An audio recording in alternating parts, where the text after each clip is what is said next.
ఈరోజు ఆంధ్రప్రదేశ్ 10వ తరగతి సాంఘిక శాస్త్రం 2023 టెక్స్ట్ బుక్లోని 12వ పాఠం సంబంధించిన పరీక్షను చూద్దాం. 12వ పాఠం సమానత సుస్థిర అభివృద్ధి. ఇందులో 159 నుంచి 162 పేజీ వరకు. ముందుగా నేను ప్రశ్నలు చదువుతాను, మీరు కూడా ఆన్సర్లు రాయండి. లాస్ట్లో ఆన్సర్లు చూద్దాం. 2011లో భారతదేశంలో బిలియనీర్ల సంఖ్య 1 55, 2 99, 3 45, 4 35. 2011లో భారతదేశంలో బిలియనీర్ల సంఖ్య 1 55, 2 9, 3 45, 4 35. భారతదేశంలో కార్మిక వర్గంలో ఎంత శాతానికి పైగా అవ్యవస్థీకృత రంగంలో ఉంది? 1 50%, 2 60%, 3 70%, 4 90%. భారతదేశంలో కార్మిక వర్గంలో ఎంత శాతానికి పైగా అవ్యవస్థీకృత రంగంలో ఉంది? 1 50%, 2 60%, 3 70%, 4 90%. 2011లో భారతదేశంలో బిలియనీర్ల సంపద బిలియన్ రూపాయలలో 1 1157, 2 152, 3 11,000, 4 13,000. 2011లో భారతదేశంలో బిలియనీర్ల సంపద బిలియన్ రూపాయలలో 1 1157, 2 152, 3 11,000, 4 13,000. భారతదేశంలో సంవత్సరానికి 1.5 లక్షల కంటే తక్కువ ఆదాయం సంపాదించే నిమ్న వర్గ కుటుంబాల సంఖ్య 1 13,50,00,000, 2 7,10,00,000, 3 3,10,00,000, 4 30,00,000. భారతదేశంలో సంవత్సరానికి 1.5 లక్షల కంటే తక్కువ ఆదాయం సంపాదించే నిమ్న వర్గ కుటుంబాల సంఖ్య 1 13,50,00,000, 2 7,10,00,000, 3 3,10,00,000, 4 30,00,000. అభివృద్ధి కొలబద్దగా తలసరి ఆదాయం స్థూల జాతీయోత్పత్తి జీడిపిల కంటే ఏది మెరుగైనది? 1 మానవ అభివృద్ధి సర్వే, 2 మానవ అభివృద్ధి సూచిక, 3 జాతీయ అభివృద్ధి సూచిక, 4 మానవ అభివృద్ధి సంస్థ. అభివృద్ధి కొలబద్దగా తలసరి ఆదాయం స్థూల జాతీయోత్పత్తి జీడిపిల కంటే ఏది మెరుగైనది? 1 మానవ అభివృద్ధి సర్వే, 2 మానవ అభివృద్ధి సూచిక, 3 జాతీయ అభివృద్ధి సూచిక, 4 మానవ అభివృద్ధి సంస్థ.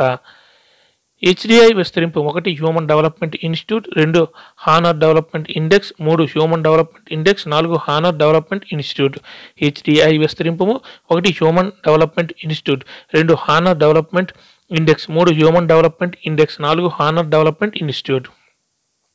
సహజ వనరులను అందించడంలో పర్యావరణ సామర్థ్యాన్ని ఏమంటారు? 1 పర్యావరణ వనరుల సరఫరా నిధి విధి, 2 శుద్ధి చేసే విధి, 3 నాశనం చేసే విధి, 4 వివరించి చేసే విధి.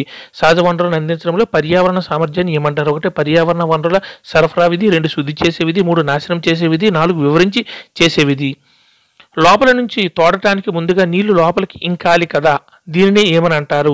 1 ఉపరితల జలాల పునరుద్ధరణ, 2 భూగర్భ జలాల పంపిణీ, 3 ఉపరితల జలాల పంపిణీ, 4 భూగర్భ జలాల పునరుద్ధరణ.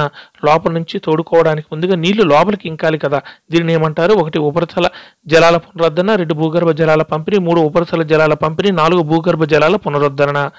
జీడిపి విస్తరింపు 1 gross domestic product, 2 gross domestic price, 3 good domestic product, 4 gross domestic profit. GDP విస్తరింపు 1 gross domestic product, 2 gross domestic price, 3 good domestic product, 4 gross domestic profit. భారతదేశంలో సంవత్సరానికి 17 లక్షల కంటే ఎక్కువ ఆదాయం సంపాదించే ధనిక వర్గ కుటుంబాల సంఖ్య 1 40 లక్షలు, 2 50 లక్షలు, 3 30 లక్షలు, 4 70 లక్షలు. భారతదేశంలో సంవత్సరానికి 17 లక్షల కంటే ఎక్కువ ఆదాయం సంపాదించే ధనిక వర్గ కుటుంబాల సంఖ్య 1 40 లక్షలు, 2 50 లక్షలు, 3 30 లక్షలు, 4 70 లక్షలు. గత ఎన్ని సంవత్సరాల అభివృద్ధిలో పర్యావరణం యొక్క 2 విధులను పరిమితికి మించి ఉపయోగించారు? 1 60, 2 50, 3 40, 4 30. గత ఎన్ని సంవత్సరాల అభివృద్ధిలో పర్యావరణం యొక్క 2 విధులను పరిమితికి మించి ఉపయోగించారు? 1 60, 2 50, 3 40, 4 30. మన ముందున్న ముఖ్యమైన పర్యావరణ సమస్యలు 1 భూగర్భ జలాలు తగ్గిపోవడం, 2 శిలాజంధనాల మీద ఆధారపడటం, 3 అడవులను నరికివేయటం, 4 పైవన్నీ. మన ముందున్న ముఖ్యమైన పర్యావరణ సమస్యలు 1 భూగర్భ జలాలు తగ్గిపోతుండటం, 2 శిలాజంధనాల మీద ఆధారపడటం, 3 అడవులను నరికివేయటం, 4 పైవన్నీ. ఒక దేశంలో ఉత్పత్తి అవుతున్న వస్తువుల సేవల విలువను ఏది సూచిస్తుంది? 1 జీడిపి, 2 జీపీపీ, 3 HDI, 4 GDI. ఒక దేశంలో ఉత్పత్తి అవుతున్న వస్తువుల సేవల విలువను ఏది సూచిస్తుంది? 1 GDP, 2 GPP, 3 HDI, 4 DGI, GDI. కాలుష్యాన్ని పర్యావరణం గ్రహించి ప్రమాదరహితంగా మార్చే శక్తిని ఏది తెలియజేస్తుంది? 1 వివరించి చేసే విధి, 2 పర్యావరణ వనరుల సరఫరా విధి, 3 శుద్ధి చేసే విధి, 4 నాశనం చేసే విధి.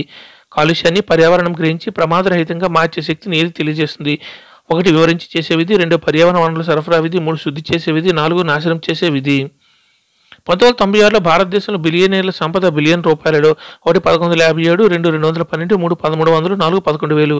1996లో భారతదేశంలో బిలియనీర్ల సంపద బిలియన్ రూపాయలలో 1,1157, 2,212, 3, 1,300, 4, 11,000. అందరూ ఆన్సర్లు రాశారా? ఓకే, ఇప్పుడు ఆన్సర్ చూద్దాం.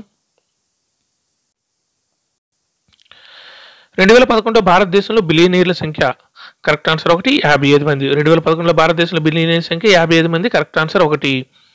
భారతదేశంలో కార్మిక వర్గంలో ఎంత శాతానికి పైగా అవ్యవస్థీకృత రంగంలో ఉంది? Correct answer 4, 90%. భారతదేశంలో కార్మిక వర్గంలో ఎంత శాతానికి పైగా అవ్యవస్థీకృత రంగంలో ఉందంటే 90% పైగా, కరెక్ట్ ఆన్సర్ 4. 2011లో భారతదేశంలో బిలియనీర్ల సంపద బిలియన్ రూపాయలలో కరెక్ట్ ఆన్సర్ 3, 11,000 బిలియన్ రూపాయలు. 2011లో భారతదేశంలో బిలియనీర్ల సంపద బిలియన్ రూపాయలలో 11,000 బిలియన్ రూపాయలు, కరెక్ట్ ఆన్సర్ 3. భారతదేశంలో సంవత్సరానికి 1.5 లక్షల కంటే తక్కువ ఆదాయం సంపాదించి నిమ్న వర్గ కుటుంబాల సంఖ్య కరెక్ట్ ఆన్సర్ 1, 13,50,00,000.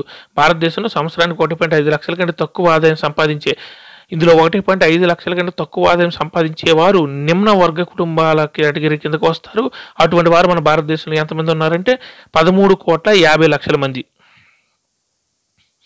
అభివృద్ధికి కొలబద్దగా తలసరి ఆదాయం స్థూల జాతీయోత్పత్తి జీడిపిల కంటే ఏది మెరుగైనది? కరెక్ట్ ఆన్సర్ 2, మానవ అభివృద్ధి సూచిక. అభివృద్ధికి కొలబద్దగా తలసరి ఆదాయం స్థూల జాతీయోత్పత్తి జీడిపిల కంటే ఏది మెరుగైనది అంటే మానవ అభివృద్ధి సూచిక, కరెక్ట్ ఆన్సర్ 2. హెచ్డిఐ విస్తరింపు, అదే మానవ అభివృద్ధి సూచికంతం కదా, దాన్ని హెచ్డిఐ అంటారు. హెచ్డిఐని విస్తరింపన్నారు, correct answer 3. Human development index, HDI అంటే human development index, correct answer 3. సహజ వనరులు అందించడంలో పర్యావరణ సామర్థ్యాన్ని ఏమని అంటారు? కరెక్ట్ ఆన్సర్ 1, పర్యావరణ వనరుల సరఫరా విధి. సహజ వనరులను అందించడంలో పర్యావరణ సామర్థ్యాన్ని ఏమంటారంటే పర్యావరణ వనరుల సరఫరా విధి, కరెక్ట్ ఆన్సర్ 1. లోపల నుంచి తోడుకోవడానికి ముందుగా నీళ్లు లోపలికి ఇంకాలి కదా, దీనిని ఏమని అంటారంటే కరెక్ట్ ఆన్సర్ 4, భూగర్భ జలాల పునరుద్ధరణ. లోపల నుంచి తోడుకోవడానికి ముందుగా నీళ్లు లోపలికి ఇంకాలి కదా, దీన్ని ఏమని అంటారంటే భూగర్భ జలాల పునరుద్ధరణ, కరెక్ట్ ఆన్సర్ 4. జీడిపి విస్తరింపు, correct answer 1, gross domestic product. GDP అంటే gross domestic product, correct answer 1. భారతదేశంలో సంవత్సరానికి 17 లక్షల కంటే ఎక్కువ ఆదాయం సంపాదించే ధనిక వర్గ కుటుంబాల సంఖ్య కరెక్ట్ ఆన్సర్ 3, 30 లక్షలు. భారతదేశంలో సంవత్సరానికి 17 లక్షల కంటే ఎక్కువ ఆదాయం సంపాదించే వారు ధనిక వర్గం కింద వస్తారు. ఆ ధనిక వర్గం వారు భారతదేశంలో ఎంతమంది ఉన్నారు 2011 ప్రకారం? అంటే 2011 కాదు, 2010 సర్వేలో అక్కడ ఉంది. కరెక్ట్ ఆన్సర్ 3, 30 లక్షల మంది. భారతదేశంలో సంవత్సరానికి 10 లక్షల కంటే ఎక్కువ ఆదాయం సంపాదించే ధనిక వర్గ కుటుంబాల సంఖ్య అంటే 30 లక్షలు. ఇవన్నీ 2010 సర్వే ప్రకారం, కరెక్ట్ ఆన్సర్ 3. గత ఎన్ని సంవత్సరాల అభివృద్ధిలో పర్యావరణం యొక్క 2 విధులను పరిమితికి మించి ఉపయోగించారు? కరెక్ట్ ఆన్సర్ 2, 50 సంవత్సరాల్లో. గత ఎన్ని సంవత్సరాల అభివృద్ధిలో పర్యావరణం యొక్క 2 విధులను పరిమితికి మించి ఉపయోగించారంటే 50 సంవత్సరాల్లో, కరెక్ట్ ఆన్సర్ 2. మన ముందున్న ముఖ్యమైన పర్యావరణ సమస్యలు కరెక్ట్ ఆన్సర్ 4, పైవన్నీ. భూగర్భ జలాలు తగ్గిపోతుండటం, శిలాజీంధనాల మీద ఆధారపడటం, అడవులను నరికివేయటం. మన ముందున్న ముఖ్యమైన పర్యావరణ సమస్యలు కరెక్ట్ ఆన్సర్ 4, పైవన్నీ. భూగర్భ జలాలు తగ్గిపోతుండటం, శిలాజీంధనాల మీద ఆధారపడటం, అడవులను నరికివేయటం, కరెక్ట్ ఆన్సర్ 4, పైవన్నీ. ఒక దేశంలో ఉత్పత్తి అవుతున్న వస్తువుల సేవల విలువను ఏది సూచిస్తుంది? Correct answer 1, GDP. ఒక దేశంలో ఉత్పత్తి అవుతున్న వస్తువుల సేవల విలువను ఏది చూస్తుందంటే జీడిపి, కరెక్ట్ ఆన్సర్ 1. కాలుష్యాన్ని పర్యావరణం నుంచి గ్రహించి ప్రమాదరహితంగా మార్చే శక్తిని ఏది తెలియజేస్తుంది? కరెక్ట్ ఆన్సర్ 3, శుద్ధి చేసే విధి. కాలుష్యాన్ని పర్యావరణం గ్రహించి ప్రమాదరహితంగా మార్చే శక్తిని ఏది తెలియజేస్తుందంటే శుద్ధి చేసే విధి, కరెక్ట్ ఆన్సర్ 3. 1996లో భారతదేశంలో బిలియనీర్ల సంపద బిలియన్ రూపాయలలో కరెక్ట్ ఆన్సర్ 2, 212 బిలియన్ రూపాయలు. 1996లో భారతదేశంలో బిలియనీర్ల సంపద బిలియన్ రూపాయలు అంటే 212 బిలియన్ రూపాయలు. అది 2011కి 11,000 అయ్యింది, కరెక్ట్ ఆన్సర్ 2. అందరు ఎగ్జామ్ రాశారా? కింద ఆన్సర్లు కూడా ఉన్నాయి, చూసుకోండి.